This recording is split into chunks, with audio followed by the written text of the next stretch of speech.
అంటే ఈ మధ్య కాలంలో చూసుకుంటే హైదరాబాద్ కాదు, నార్మల్‌గా మెడికల్ దాని మీద ఎక్కువగా సైబర్ జరుగుతా ఉంది. సో, మనకి మెడికలే ఇంపార్టెంట్. Hospitals important. వాటి మీద ఎక్కువగా సైబర్ ఇలాంటి క్రైమ్స్ జరుగుతూ ఉన్నాయి కదన్నా!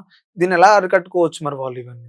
ఒకటి ఫస్ట్ మెడికల్ హెల్త్ ఇండస్ట్రీ మీద టార్గెట్ ఎందుకు చేస్తున్నారో చెప్తాను. దాని హ్మ్. తర్వాత దాన్ని అది ఎందుకు అలా అవుతుందో ఐ మీన్ దాన్ని ఎలా అరికట్టాలో చెప్తాను. ఓకే.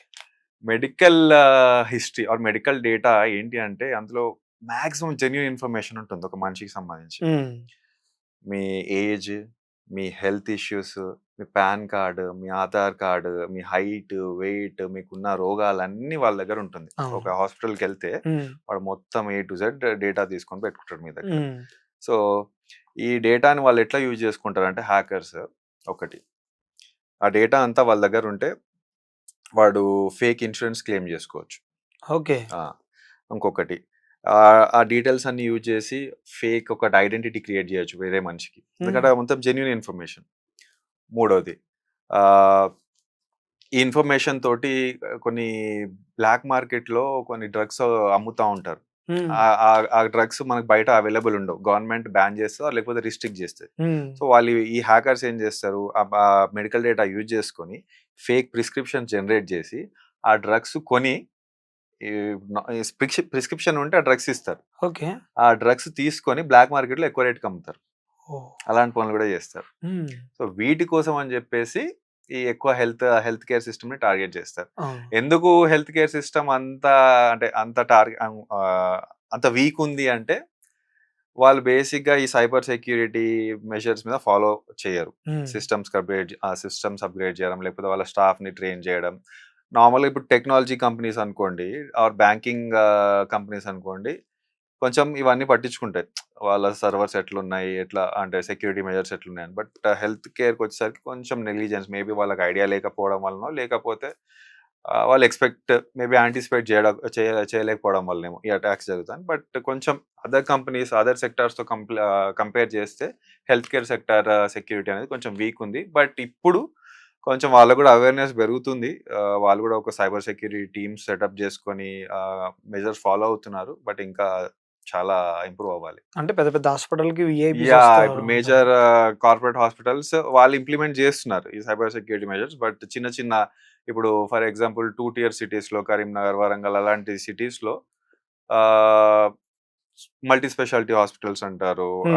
అలాంటి సూపర్ హాస్పిటల్స్‌లో కూడా స్పెషాలిటీ. మీకు వాల్యూమ్ ఎక్కువనే ఉంటుంది. హ్మ్. పేషెంట్స్ ఎక్కువనే వస్తారు. వాళ్ళ దగ్గర క్రూషియల్ డేటా ఉంటుంది చాలా వరకి. హ్మ్. బట్ సమ్‌హౌ వాళ్ళు ఇలాంటి మెజర్స్ తీసుకోవట్లేదు వాళ్ళ డేటాను ప్రొటెక్ట్ చేయడానికి. హుహు. వాళ్ళు కూడా తీసుకోవాలి. మేబీ ఇంకా కమింగ్ ఇయర్స్‌లో వాళ్ళు కూడా అలర్ట్ అవుతారేమో. ఓకే. మరి దీన్ని వాళ్ళు అంటే ఇలాంటి సైబర్‌కి వాళ్ళు ఎలక్ట్ అవ్వాలంటే ఏం చేయాలి మరి? ఇలాంటి ఆర్గనైజేషన్స్‌లో కంపల్సరీ వాళ్ళు cyber security teams, dedicated cyber security టీమ్స్‌ని పెట్టుకోవాలండి. హ్మ్. ఎందుకంటే వాళ్ళ డొమైన్ వేరే మెడికల్ డొమైన్ వాళ్ళకి ఇప్పుడు మీరు ఎంత ట్రైనింగ్ ఇస్తారు, ఏమని ట్రైనింగ్ ఇస్తారు, ఇలా అవును. చేయొద్దు, అలా చేయొద్దు అని చెప్పి. అవును. సో, డెఫినిట్‌గా ఒక చిన్న టీమ్‌నన్నా పెట్టుకోవాలి. వాళ్ళంతా మానిటర్ చేసుకుంటూ కావాల్సిన సెక్యూరిటీ మెజర్స్ సెటప్ చేసి ఫాలో అవ్వడానికి డెఫినిట్‌గా డెడికేటెడ్ టీమ్స్ పెట్టాల్సిందే తప్పదు. ఓకే. అంటే ఈ డేటా అనేది కంప్యూటర్ సిస్టమ్ నుంచి వాళ్ళు హ్యాక్ చేయగలుగుతారు. యెస్. సిస్టమ్‌లో ఎంటర్ చేసుకుంటే యెస్. మాత్రమే. యెస్. యెస్. లేతే లేదు. ఇప్పుడు ప్రతి ఒక్కటి సిస్టమే కదా! అందుకని. ఒకటి మీ సిస్టమ్‌లో మీరు స్టోర్ చేసే డేటాని దొంగిలించొచ్చు. హ్మ్. ఇంకొక విధానం గూడా ఉంటుంది. ఫర్ ఎగ్జాంపుల్ మీ సిస్టమ్‌లో ఒక సాఫ్ట్‌వేర్, ఒక బిల్లింగ్ సాఫ్ట్‌వేర్ ఉంది. హ్మ్. లేకపోతే హాస్పిటల్ మేనేజ్మెంట్ సాఫ్ట్‌వేర్ ఉంది. ఆ సాఫ్ట్‌వేర్ మీకు ఇంకెవరో ప్రొవైడ్ చేస్తారు వేరే కంపెనీ. హ్మ్. దెన్ వాడి కంపెనీ సర్వర్ హ్యాక్ చేసినా గూడా మీ డేటా అంతా వాడికొస్తది. 2 రకాలుగా హ్యాక్ చేయొచ్చు. ఓకే. ఈ హ్యాక్ చేసిన వాళ్ళని పట్టుకోవాలనుకుంటే మన గవర్నమెంట్ గాని, మీరు గాని ఎలాంటి ప్రయత్నం చేస్తుంటారు? వాళ్ళు ఎలా తప్పించుకుంటా ఉంటారు ఎక్కువగా?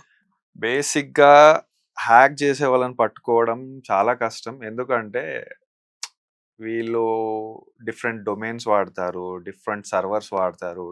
ప్రాక్సీస్ వాడతారు. చాలా ఖర్చుంటది కదా! ఖర్చు అంత చాలా అంటే చాలా ఏం గాదు. ఐల్ టెల్ యూ ఎట్లనో. ఓకే. ఇప్పుడు ఫర్ ఎగ్జాంపుల్ ప్రాక్సీ అన్నాను. ప్రాక్సీ అంటే ఇప్పుడు మీరిక్కడుంటారు. మీ సిస్టమ్‌కి ప్రాక్సీ ఇన్‌స్టాల్ జేస్తారు. ఇన్‌స్టాల్ జేసి ఎక్కడో వేరే సిస్టమ్‌ని హ్యాక్ జేస్తారు. వాడెళ్ళి కంప్లెయింట్ ఇస్తాడు. వాళ్ళు సైబర్ క్రైమే గావచ్చు, పోలీస్ డిపార్ట్‌మెంటే గావచ్చు ట్రాక్ జేస్తే ఏమొస్తదంటే మీరెక్కడో ఆస్ట్రేలియాలోనో, న్యూజిలాండ్‌లో ఉన్నట్టొస్తది. ఓకే. అది డిటెక్ట్ అవ్వదు. హుహు. సో, వాడు ఆస్ట్రేలియా, న్యూజిలాండ్ ఎళ్లి వాడిని ఏం ఏం పట్టుకొస్తాడు? పట్టుకోదు. సో మోస్ట్ కేసెస్ ఇలానే ఉంటాయి. ఇండియాలోనే ఉంటారు కదా వాళ్ళు మాక్సిమం ఇండియాలోనే ఉంటారు. సో వాడు ఏంటంటే ఎవ్రీ మినిట్ వాడు లొకేషన్ మారుస్తూ ఉంటాడు. IP address. ఐపీ అడ్రస్ మారుతూ ఉంటది. మీ డొమైన్ సర్వర్ ఎవ్రీథింగ్ చేంజ్ అవుతూ ఉంటుంది. దీని వల్ల దొరకడం కష్టం. బట్ కొన్ని కేసెస్ లో దొరుకుతారు. బట్ ఇంకా చాలా సొఫిస్టికేటెడ్ గా ప్లాన్ చేసి, అంటే కొన్ని నెలలు కూర్చొని వెయిట్ చేసి, వాడు ఎవ్రీ మూమెంట్ ట్రాక్ చేసి, ఎవ్రీ సిగ్నేచర్ ట్రాక్ చేసి, it takes time. But every attack ని అంత కేర్ఫుల్ గా చేయడం నాట్ పాసిబుల్. ఓకే. అంటే వాళ్ళకి అంత పాసిబిలిటీ అయినప్పుడు ఎక్కడి నుంచి IP అడ్రస్ సెకండ్ లో మార్చుకునే టాలెంట్ ఉన్నప్పుడు మన దగ్గర అంత టాలెంట్ లేదంటారా? అంత ఖర్చు పెట్టలేరు అంటారా? కాదండి, నాకు ఒక చిన్న ఎగ్జాంపుల్ చెప్తాను. ఇప్పుడు ఫస్ట్ ఇప్పుడు మీరు ఇంటికి తాళం వేసి వెళ్తారు. అవును. 100% ప్రూఫ్, అంటే ఫుల్ ప్రూఫ్ సేఫ్ అది కాదు. దొంగలిస్తారు కదా. తర్వాత ఇప్పుడు కెమెరాస్ అని అవి ఇవి అని వచ్చాయి, సెక్యూరిటీ మెజర్స్. తర్వాత దొంగతనాలు ఆగిపోయా కంప్లీట్ గా. ఆగలేదు. ఏదో ఒక రకంగానైతే వాడు దొంగ దారి ఎత్తుకున్నా. నేను అనేది ఏంటంటే, మనం సెక్యూరిటీ మెజర్స్ ఎంత అప్గ్రేడ్ చేసినా, ఎంత కొత్త రీఇన్వెంట్ చేసినా కూడా వాడు కూడా ఏదో ఒక దారి కొత్తగా అందులో ఏదో ఒక చిన్న లూప్ హోల్ ఎత్తుక్కొని మళ్ళీ కొత్త అటాక్ మెషర్స్, కొత్త అటాక్ టెక్నిక్స్ ఫైండ్ చేసుకొని వస్తున్నాడు. అండ్ మీరు అన్నట్టు మనం సరే వాడు అన్ని చేయగలుగుతున్నాం, మనం చేయలేమా అంటే చేయగలుగుతున్నాం, మనం కూడా చేయగలుగుతాం. నేను అంటున్నాను, ఫర్ ఎగ్జాంపుల్ మన ఇండియాలో 140 crores పాపులేషన్ ఉంది, 140 కోట్ల జనాలు. ఇప్పుడు నేను అన్నట్టు 28 లక్షల ఇన్సిడెంట్స్ అయ్యాయి. 28 లక్షల ఇన్సిడెంట్స్ అవన్నీ మీరు ట్రాక్ చేయాలంటే ఎంత టైం పడుతుంది మీకు? ఎంత స్టాఫ్ కావాలి? ఎన్ని రిసోర్సెస్ కావాలి? ఓకే. దీనికంటే జనాల్లో అవేర్నెస్ తీసుకురావడం అది బెస్ట్. ఇప్పుడు మనకు ఆల్రెడీ సైబర్ క్రైమ్స్ పక్కన పెట్టండి, మీరు నార్మల్ బయట క్రైమ్స్ కూడా ఎన్ని అవుతున్నాయి, అవన్నీ సాల్వ్ అవుతున్నాయా? ఎందుకు అవ్వట్లేదు? మన దగ్గర అన్ని రిసోర్సెస్ లేవు, అంత స్టాఫ్ లేదు, ఇది మేజర్ గా మన దగ్గర అంత ఇన్ఫ్రాస్ట్రక్చర్ లేదు. ఓకే.